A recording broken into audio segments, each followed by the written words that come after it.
আমার কাছে অবাক লাগলো যে এই গাছগুলো রাতের বেলা কেন কাটছে। 2-3 দিনে দেখলাম সাবার করে ফেললো। এবং গাছ কাটছে কেন, এটা আরো অভিনব পন্থা তাদের, কারণ গাছগুলো বড় হয়ে গেছে। বড় গাছে তাদের কতটুকু ছায়া দিবে, পাখি আসবে, গান গাবে, খাবে দাবে, এইসব মানুষকে কতটা উপকার করবে সেটা না।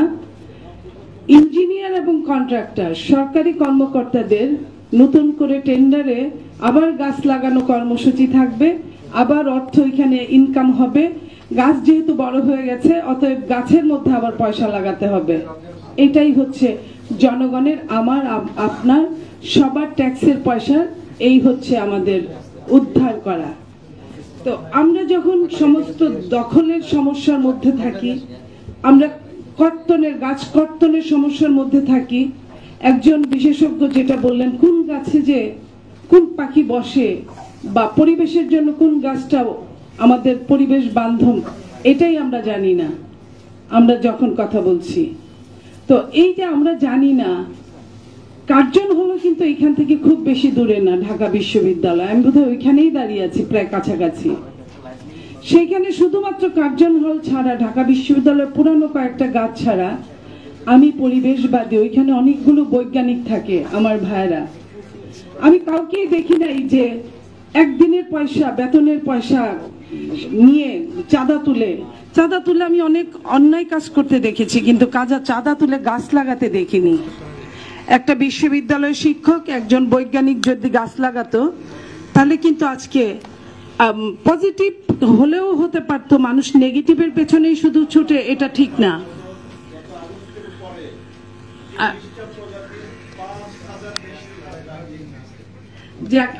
লাগালে ধন্যবাদ, এবং এটা আরো আরো আরো স্প্রেড হোক, এটাই আমরা চাই। পাশাপাশি আমি এইটুকু বলবো যে মানে আমরা কতটুকু চাই সেটার উপর অনেক কিছু ডিপেন্ড করে। সবকিছুই রাজনীতিবিদদের দোষ, অস্বীকার করি না। নদী দখল, সাগর দখল, পুকুর দখল, মাছ দখল, ঘাট দখল, গাছ দখল সব করে। রাজনীতিবিদদেরকে শেখায় কারা? রাজনীতিবিদরা কিন্তু একটা গাছের পিছনে গিয়ে পড়ে না যে এই গাছটা সুন্দর দেখলাম, কালকে এটা বিক্রি করে ফেল। তাকে বুদ্ধি দেয় কারা? যারা বুদ্ধি দেয়, বাংলাদেশে এটার কোনো শাস্তির বিধানই নাই। আমরা ক্লাইমেট চেঞ্জের এফেক্টের একটা দেশ, প্রথম সারির সারা বিশ্বের। ওই তুলনায় বাংলাদেশ মানে নেগেটিভের দিক দিয়ে প্রথম। 173টা দেশের মধ্যে বাংলাদেশ ষষ্ঠ, 24-এও আমরা এটা দেখেছি। কিন্তু একটা জায়গায় সত্য যে ক্লাইমেট চেঞ্জে আমাদের কিন্তু অবদান খুব কম।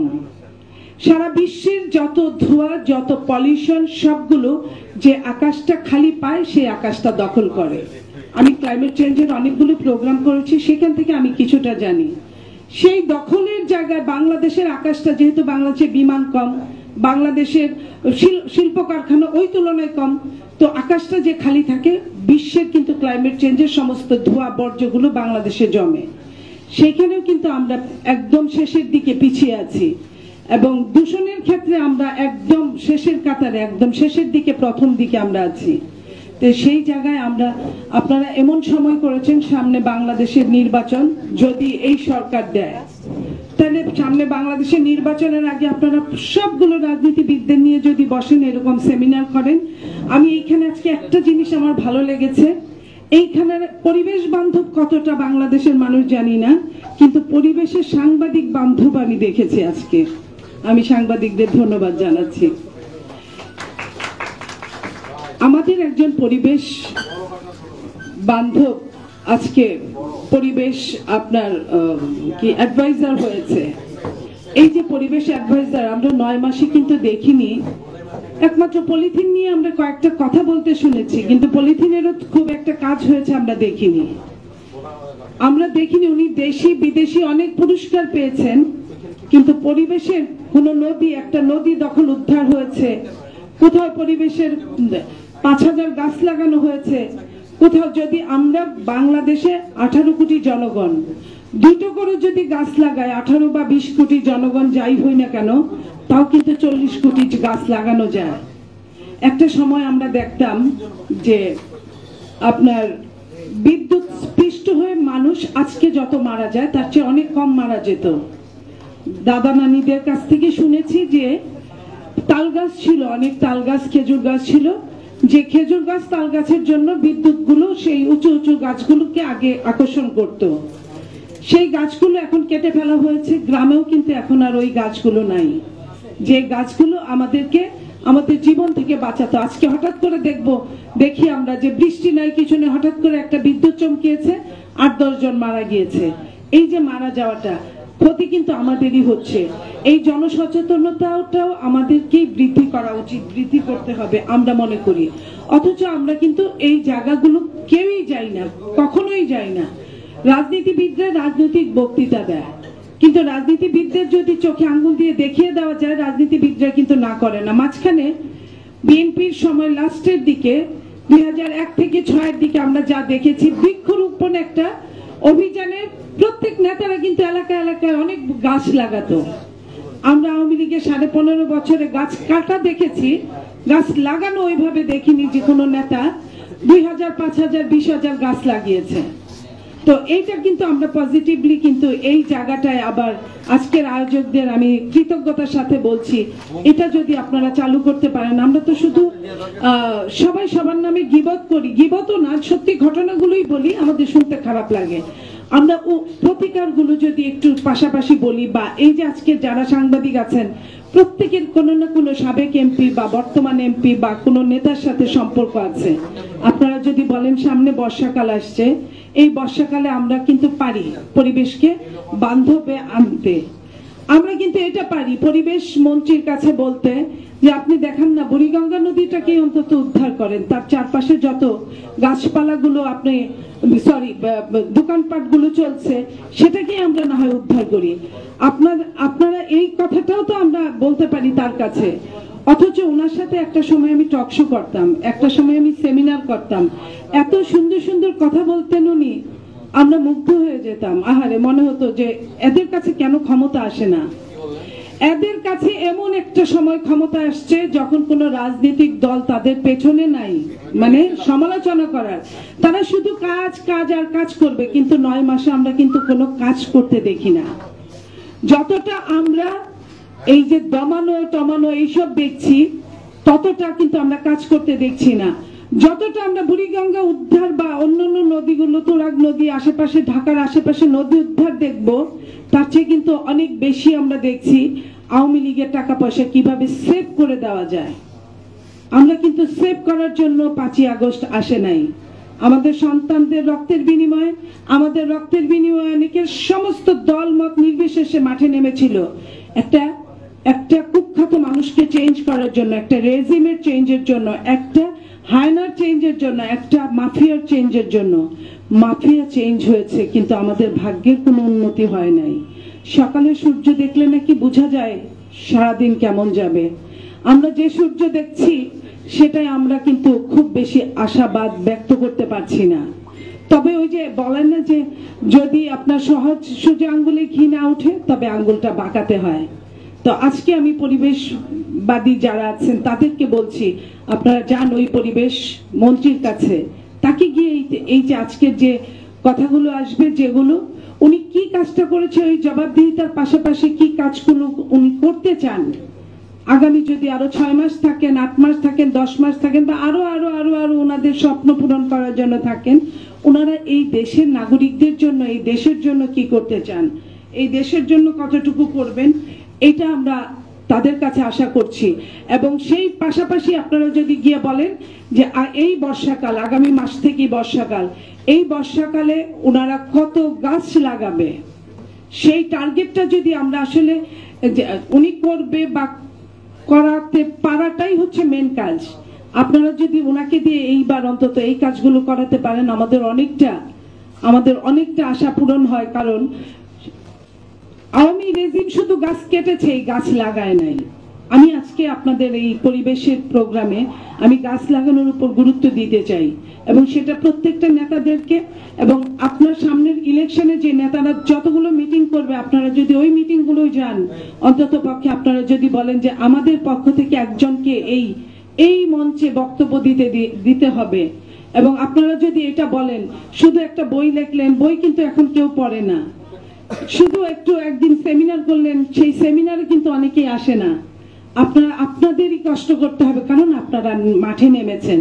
যারা কাজ করে তাদেরই আলোচনা সমালোচনা হয়, কাজ না করলে কিছুই হয় না। তাই আমি আপনাদেরকে স্বনির্বন্ধ অনুরোধ করছি, আপনারা সব দলকে একসঙ্গে যেমন ডেকেছেন আজকে এরকম ডাকবেন, পাশাপাশি আপনারা প্রত্যেকটা দলের মঞ্চে যাবেন, মঞ্চে গিয়ে নিজেরা ওইভাবে বলবেন, জনগণের একদম কর্ণকুহরে পৌঁছে দিতে হবে যে আমাদের পরিবেশ কোথায়, কতটুকু, কি কাজ করা দরকার। আপনারা জানেন গত কয়েক বছর আগে, 20-25 বছর আগে মির্জা আব্বাস ঢাকার মেয়র ছিলেন। তারপরে উনি হঠাৎ করে আপনার হকারদের পেছনে লাগলেন, হকার উচ্ছেদ অভিযান। এটা করতে গিয়ে দেখা গেল কি উনি নিজে ফেল করে ফেললেন বিএনপি সরকারে। তারপরে উনি ফেল করলেন, কারণ হকাররা তাকে ভোট দিল না, তারা একদম একজোট হয়ে তারা ভোট দিল না। এই যে একটা মানুষের অনেক বদনাম থাকতে পারে, কিন্তু ভালো কাজ করতে গিয়ে যে ফেল করলেন, শুধু ভালো কাজটা। আমরা কিন্তু ওই মানুষগুলোকে, সাধারণ জনগণকে পেলাম না পাশে থাকার জন্য, যে মির্জা আব্বাসী ওই সময় রাইট ছিল। এই যে ওই কাজটার জন্য তার আরো 10টা বদনাম হতে পারে, আমি সেটা নিয়ে কথা বলছি না, কথা বলছি যে ওই কাজটা হকার উচ্ছেদের জন্য। আজকে দেখেন প্রত্যেকটা এলাকায়, আমরা যারা ঢাকায় থাকি, প্রত্যেকটা এলাকায় একটা মেলা হয়। যাও এমনিতেই পার্ক নাই, যাও ছোটখাটো একটুখানি পার্ক আছে, বাচ্চারা কোথায় খেলবে, ওই খেলার জায়গাটা দখল করে মেলা বসানো হয়। হ্যাঁ, এতে কিছু গরিব মানুষের হয়তো বা বেচা কিনা হয়, কিন্তু আমাদের আগামী প্রজন্ম কিন্তু ধ্বংসের দ্বার প্রান্তে। শুধু ধ্বংসের দ্বার প্রান্তেই না, আমাদের বাচ্চারা কিন্তু এখন ঘর থেকে বাইরে বেরোয় না, বের হতেই চায় না। তারা যতটা কম্পিউটার নিয়ে বসে থাকতে স্বাচ্ছন্দ্য বোধ করে, ততটা রাস্তায় বের হতে চায় না। বা খেলার মাঠও নাই, রাস্তাও আমাদের সন্তানদের জন্য নিরাপদ না। গাড়ি ঘোড়া যেটা বলি, সবকিছু মিলে, যেটা বললাম পলিউশন মিলে। আমি একটা সময়, আমার খুব ঠান্ডার রোগ ছিল, এখন আমার গলা শুনলে বুঝেন আমার গলা ভাঙা গলা। তো আমি বিদেশে যখন পড়ার অফার পাই, আমি যাব, তো শীত প্রধান দেশে আমি শুধু যাই নাই এই ভয়ে যে আমি হয়তো আর বাকি জীবনে কোনো কাজই করতে পারবো না, বা আমি মারা যাব, এই ভয়ে আমি যাই নাই। কিন্তু পরবর্তীতে যখন আমি শীতের মধ্যে যখন -20 ডিগ্রি দেশগুলোতে আমি গেলাম, আমার স্টুডেন্ট লাইফে আমার ভুল ছিল। পরবর্তীতে যখন আমি গেলাম, তখন কিন্তু আমি বাংলাদেশের তুলনায় ওইখানে ওই শীতের মধ্যে কিন্তু আমি ভালো ছিলাম, কারণ সেখানে পলিউশন ছিল না। তো এই যে পলিউশন আমাদের কতটা এফেক্ট নিয়ে যায়, এটা কিন্তু আমরা সাবলীল ভাবে আমরা বলতে পারি।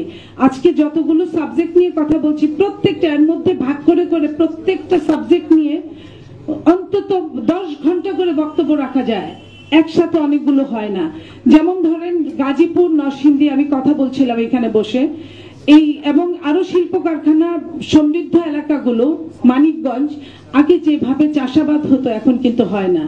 ওই কেমিক্যালের বর্জ্য পানি, যেটা নিষ্কাশনের কোনো ব্যবস্থা নাই, আপনি গেলে এমনিতেই দেখবেন, আপনি ট্রেন থেকে, বাস থেকে, গাড়ি থেকে দেখবেন লাল, নীল, হলুদ, সবুজ পানি প্রবাহিত হচ্ছে নদীর ভেতর দিয়ে। তো এই যে এই পানিগুলো, এখানে বিভিন্ন রকম রূপ নিয়ে ঘুরে বেড়ায় এই পানিগুলো, এবং এতে এফেক্ট হচ্ছে আমাদের, আবার চাষাবাদ হচ্ছে না। সবকিছু মিলে কিন্তু আমরা প্রত্যেকটা ক্ষেত্রে কিন্তু আমরা বিপজ্জনক অবস্থার মধ্যে দিয়ে আছি। বাংলাদেশের পরিবেশ এমন একটা জায়গায় আছে, পরিবেশটা যদি ভালো থাকতো, আমরা যদি ঘুম থেকে ভালো পরিবেশে আমরা যদি ঘুম ভাঙতে পারতো, তাহলে আমাদের অর্ধেক দিন কিন্তু এমনিতেই ভালো থাকতো।